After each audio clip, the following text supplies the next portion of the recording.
Hello friends, welcome to my YouTube channel. आज हम generalisation of convex function का topic number 6 pseudo convex function की theorem number 11 करेंगे। Previous video में हमने थ्योरम नंबर 10 की थी, जो मोस्ट इंपॉर्टेंट थ्योरम थी। A differentiable convex function is a pseudo convex. ये आपको डिस्क्रिप्शन में प्लेलिस्ट का लिंक गिवन है, वहां से आपको मिल जाएगी, या आप मेरे चैनल की प्लेलिस्ट में भी जाकर देख सकते हो। थ्योरम क्या है हमारे पास, लेट कर लिया हमने। एक एस है जो non empty open convex subset है, किसका? आर एन का। आर एन का मतलब है only positive term, that means 1 2 3 up to so on. F क्या है? हमारा डिफरेंशिएबल फंक्शन है with the pseudo convex function on S. तो प्रूव करना है कि हमारा जो एफ है वो क्या, स्ट्रिक्टली क्वाजी कन्वेक्स है as well as quasi convex. तो दोनों कंडीशंस को हमने प्रूव करना है, स्ट्रिक्टली भी और क्वाजी कन्वेक्स की। इस थ्योरम से पहले आपको इनकी थ्योरम्स जो डेफिनेशंस हैं वो अच्छे से आने चाहिए, जो प्रीवियस टॉपिक की थ्योरम्स की थी वो अच्छे से आने चाहिए, तभी आपको जो 6 टॉपिक है हमारा सूडो कन्वेक्स वो समझ आएगा। एक बार हम इसकी डेफिनेशन रिवाइज कर लेते हैं, क्वाजी कन्वेक्स और स्ट्रिक्टली क्वाजी कन्वेक्स की। क्वाजी कन्वेक्स में क्या होता है? Less than equal to maximum. अगर कनकेव होता तो greater than equal to minimum. ज्यादातर हम पूरे चैप्टर में यूज क्या कर रहे हैं? क्वाजी कन्वेक्स कर रहे हैं, और कनकेव को बहुत कम यूज कर रहे हैं, क्योंकि अगर कन्वेक्स है तो इसका अपोजिट कनकेव भी जरूर होगा। इसलिए जो राइटर है हमारा ऑथर, वो किसको लेके चल रहा है? ज्यादातर कन्वेक्स को लेके चल रहा है। तो कन्वेक्स में क्या है? Less than equal to maximum. अगर यहाँ पे स्ट्रिक्टली आ जाता तो ओनली लेस देन आ जाता, और हमारे जो दो फंक्शन है F of x1 not equal to F of x2 आ जाता। ये देखो, स्ट्रिक्टली में क्या होता है? दोनों फंक्शन नॉट इक्वल, और यहाँ पे आ जाता है लेस देन मैक्सिमम। बाकी सारी डेफिनेशन हमारी क्या है? सेम है। ऐसे स्ट्रांगली में क्या होता है? दो डिस्टिंक्ट पॉइंट्स नॉट इक्वल होते हैं। पहले क्या था? फंक्शन नॉट इक्वल थे। अब हमारे पास है दो पॉइंट्स नॉट इक्वल, और यहाँ पे सेम है, less then maximum greater than minimum. Change किस में आया? मैं यहाँ पे पहले हमने लिया था दो फंक्शन नॉट इक्वल, अब हम लेके चले हैं दो डिस्टिंक्ट पॉइंट नॉट इक्वल। वैसे भी हम जो x1 x2 पॉइंट लेते हैं वो हमेशा डिस्टिंक्ट होते हैं। और डिफरेंशिएबल का मतलब क्या होता है? अगर हमारा डिफरेंशिएबल क्वाजी कन्वेक्स है तो इसका मतलब हमारा जो फंक्शन है वो क्या है? डिफरेंशिएबल भी है और क्वाजी कन्वेक्स भी है। लास्ट में सूडो कन्वेक्स की क्या होती है definition? F of x1 less than equal greater than equal to F of x2 del F of x2 transpose x1 minus x2 greater than equal to 0। इसको हम बोलते हैं ग्रेडियंट का transpose. Del F of x को हम बोलते हैं gradient. और ऐसे ही सिमिलरली हमारी है, अगर यहाँ पे ग्रेटर देन इक्वल टू है, यहाँ पे आ जाएगा लेस देन, और अगर यहाँ पे ग्रेटर देन इक्वल टू है तो यहाँ पे आ गया लेस देन। अगर दोनों में एक भी कंडीशन हमारी सेटिस्फाई होती है तो हम बोल देंगे कि हमारा जो फंक्शन है वो क्या है? Pseudo convex. अब हम इसकी जो मेन थ्योरम है उसको स्टार्ट करते हैं। पहले हमने प्रूव करना है कि हमारा जो फंक्शन है वो क्या है? स्ट्रिक्टली क्वाजी कन्वेक्स है। स्ट्रिक्टली का मतलब क्या है? हमारे दो फंक्शन है वो नॉट इक्वल है। लास्ट में हम प्रूव करेंगे कि वो क्या है? लेस देन मैक्सिमम है। तो इसको स्टार्ट करते हैं। विदाउट लॉस ऑफ जनरलिटी हमने लेके चले कि F of x1 less then F of x2 से। इसका मतलब हमारा जो x2 फंक्शन है वो क्या है? बड़ा है। और इस थ्योरम को प्रूव करने से पहले आपने लेमा बनाकर थ्योरम नंबर 7 को प्रूव करना है। थ्योरम 7 क्या थी हमारी? कि अगर हमारा function strictly quasi convex function और लोअर सेमी कंटिन्यूटी फंक्शन है तो हम बोलेंगे कि जो हमारा फंक्शन है वो क्या है? क्वाजी कन्वेक्स फंक्शन है ऑन एस में। तो आपने पहले तो ये थ्योरम प्रूव करनी है। अगर आपके पास पेपर में टाइम नहीं है तो आप इसको स्किप भी कर सकते हो, सिंपल इसका रिजल्ट लिख देना। वैसे अगर इस थ्योरम को आप प्रूव करेंगे तो आपकी जो थ्योरम है वो बहुत लेंथी हो जाएगी। इसके साथ आपको 16 मार्क्स पूरे मिल जाएंगे। नाउ अब हमने लेके चले कि F of x1 less then F of x2 है। इसका मतलब हमारा जो फंक्शन 2 है वो क्या बड़ा है। अब हमने डेफिनेशन कौन सी प्रूव करनी है? Less then maximum. तो यही मेन टारगेट है। यहाँ इन दोनों में मैक्सिमम लेके चले एफ ऑफ x2। तो हमने अज्यूम कर लिया कि there exist a lambda belongs to 0,1 such that F of lambda x1 plus 1 minus lambda x2 क्या है? Greater than equal to F of x2 है। इससे हम अपोजिट लेके चले। लास्ट में हम प्रूव कर देंगे इसकी contradiction. We assume a on the contrary. So last में क्या करेंगे, जो हमने अज्यूम किया है कि हमारी जो अजम्पशन थी वो क्या है, रॉन्ग। इसका मतलब हमारी जो ये कंडीशन है वो क्या होती है, होल्ड होती है। सभी थ्योरम्स में हम यही कर रहे हैं, जो भी हमने प्रूव करना है उससे अपोजिट लेकर चलते हैं, लास्ट में प्रूव कर देते हैं कि हमने जो एज्यूम किया वो क्या है, गलत है। तो इससे हमारा जो थ्योरम है वो कंप्लीट हो जाती है। यहाँ पे हमने ले लिया x dash is equal to lambda x plus 1 minus lambda x two. इसको हमने किसको बिलोंग कर एस को, तो यहाँ पे हमने ले लिया लैम्डा x1। तो यहाँ से हमने x1 की वैल्यू निकाल दी, x dash upon lambda minus 1 minus lambda upon lambda x2 is equal to x1। इसको हम यहाँ पे यूज करेंगे। उसके बाद हमने लिया F of x dash greater than equal to F of एक्स2, और ये कहाँ से बड़ा है, एफ ऑफ x1 से, क्योंकि हम कॉन्ट्राडिक्शन लास्ट में प्रूव करना है। इसका मतलब हमारा जो एफ ऑफ x1 है वो किससे छोटा है, एफ ऑफ एक्स डैश से। यहाँ पे हमने सूडो कन्वेक्स की डेफिनेशन लगा दी, ये लेस देन 0 है। इसको दे दी इक्वेशन नंबर 3। उसके बाद इन दोनों पॉइंट्स की वैल्यू निकालते हैं, यहाँ पे वैल्यू पुट कर दी इसकी, और ये वाला एज इट इज। उसके बाद इसका एलसीएम लिया तो हमारे पास ये टर्म आ गई। इस टर्म को यहाँ पे हमने यूज किया इक्वेशन 3 में, तो हमारे पास आ गया 1 minus lambda upon lambda x dash minus x2 less than 0। उसके बाद हमने क्या किया, जो ये स्केलर है वो उधर जाके बन गया 0। ये बाकी टर्म्स एज इट इज। इसमें हमने नेगेटिव के साथ मल्टीप्लाई कर दिया, तो नेगेटिव के साथ मल्टीप्लाई करते हैं तो लेस देन किस में चेंज हो गया, ग्रेटर देन में। That means del F of x dash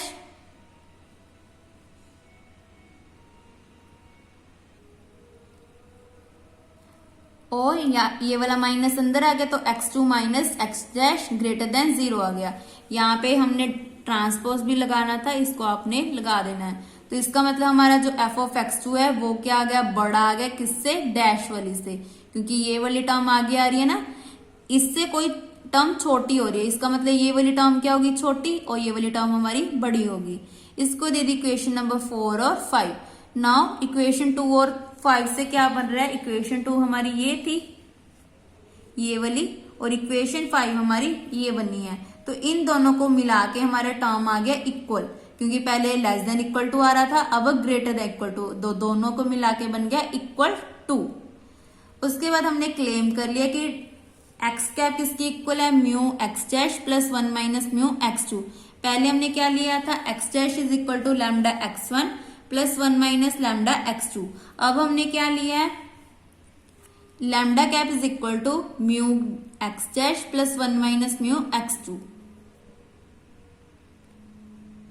for mu किस में लाई कर रहा है, 0 to 1। वैसे तो लैम्डा भी 0 से 1 लाई करता है, अल्फा भी, बीटा भी, सभी की वैल्यूज हमारी 0 से 1 लाई करती है। और अपसाइलन, डेल्टा, ये सभी वैल्यूज हमारे क्या होती हैं, स्केलर्स क्या होते हैं, हमारे 0 से 1 लाई करते हैं, क्योंकि हमारे जो स्केलर्स है उनकी वैल्यू हमेशा बहुत छोटी होती है। जैसे फॉर एग्जांपल लैम्डा की वैल्यू 0.00001, ऐसे बहुत छोटी होती है इनकी वैल्यूज, इसीलिए हम यहाँ पे 0 to 1 लिखते हैं। यहाँ पे क्लोज ब्रैकेट भी नहीं डालते, क्योंकि म्यू 0 के इक्वल आ भी सकता है, नहीं भी आ सकता है, इसलिए हम जो पॉसिबिलिटी नहीं है उसको हम छोड़ देते हैं, यहाँ पे ओपन ब्रैकेट डाल लेते हैं।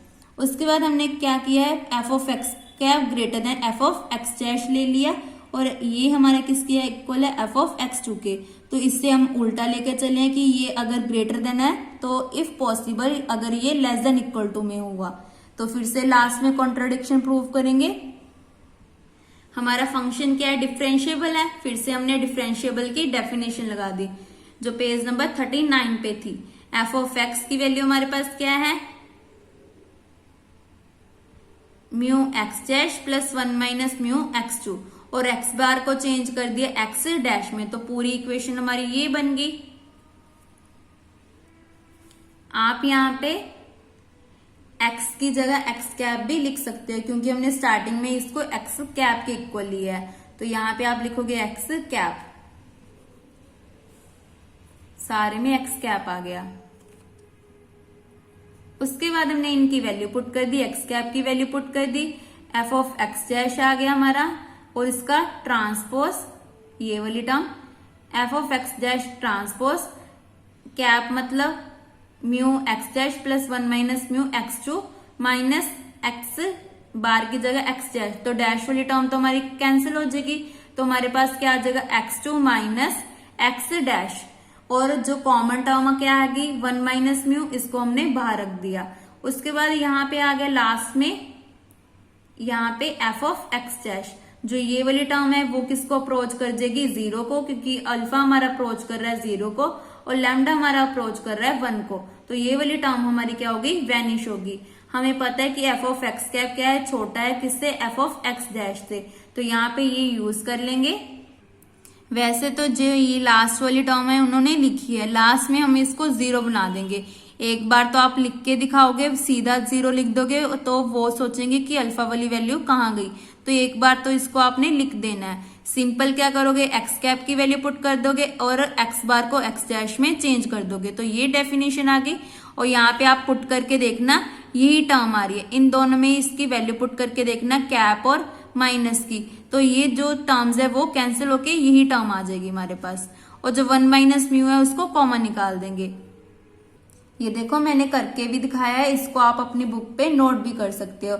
जो 1 माइनस म्यू है उसको बाहर निकाल दिया, जो ये वाली टर्म है उसको एज इट इज रख दिया। उसके बाद जो राइट हैंड साइड वाली टर्म है उसको एज इट इज लिख दिया, f of x dash plus 1 minus mu x2 minus x dash और del F of x dash transpose, और यहाँ पे हमारा आ गया है 1 minus mu x norm of x2 minus x dash alpha, और ये क्या है लेस देन इक्वल टू 0, क्योंकि हम लेके चले हैं कि एफ ऑफ एक्स कैप किससे छोटा है, एफ ऑफ एक्स डैश से। उसके बाद म्यू को खत्म करने के लिए यहाँ पे इसको डिवाइड कर दिया और अल्फा को 0 पे अप्रोच कर दिया, तो इसका मतलब ये वाली टर्म भी वैनिश होगी, यहाँ पे 1 माइनस म्यू भी वैनिश हो गया, तो ये ओनली ये वाली टर्म आ गई, तो लेस देन इक्वल टू 0 आ गया।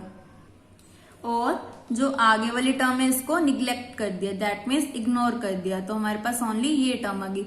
बट ये क्या आगे कॉन्ट्राडिक्शन बन गई 4 की, क्योंकि हमने क्या लेके चले थे इक्वेशन 4 में कि हमारी जो टर्म है वो क्या है ग्रेटर देन है, बट हमारे पास रिजल्ट क्या आ गया लेस देन इक्वल टू। तो जो हमने कंडीशन लेके चले थे कि F of x cap is less than equal to F of x dash is equal to F of x two, तो ये कंडीशन हमारी सेटिस्फाई नहीं होती, तो हमारा जो ये रिजल्ट है वो क्या है ट्रू है। Hence f of x cap greater than f of x dash is equal to f of x2। इसका मतलब जो ये डैश है वो इससे भी छोटा है और इससे भी छोटा है, ये ले ली। उसके बाद सूडो कन्वेक्स की डेफिनेशन लगा दी, और इसका जो कैप है वो क्या आ गई, ए डैश पे भी होल्ड करती है और कैप पे भी सॉरी x2 पे भी होल्ड करती है। ये वाली जो डेफिनेशन है ना हमारी सूडो कन्वेक्स की, वो किसकी होल्ड करती है, एक्स डैश पे भी और x2 पे भी और x कैप पे भी। तो हमने ये वाली डेफिनेशन ले ली, एक तो डैश वाली ली है और कैप वाली ली है, यहाँ पे लिख दिया डैश और x2, बाकी सभी क्या है सेम है। किसकी डेफिनेशन लगाई है, सूडो कन्वेक्स की।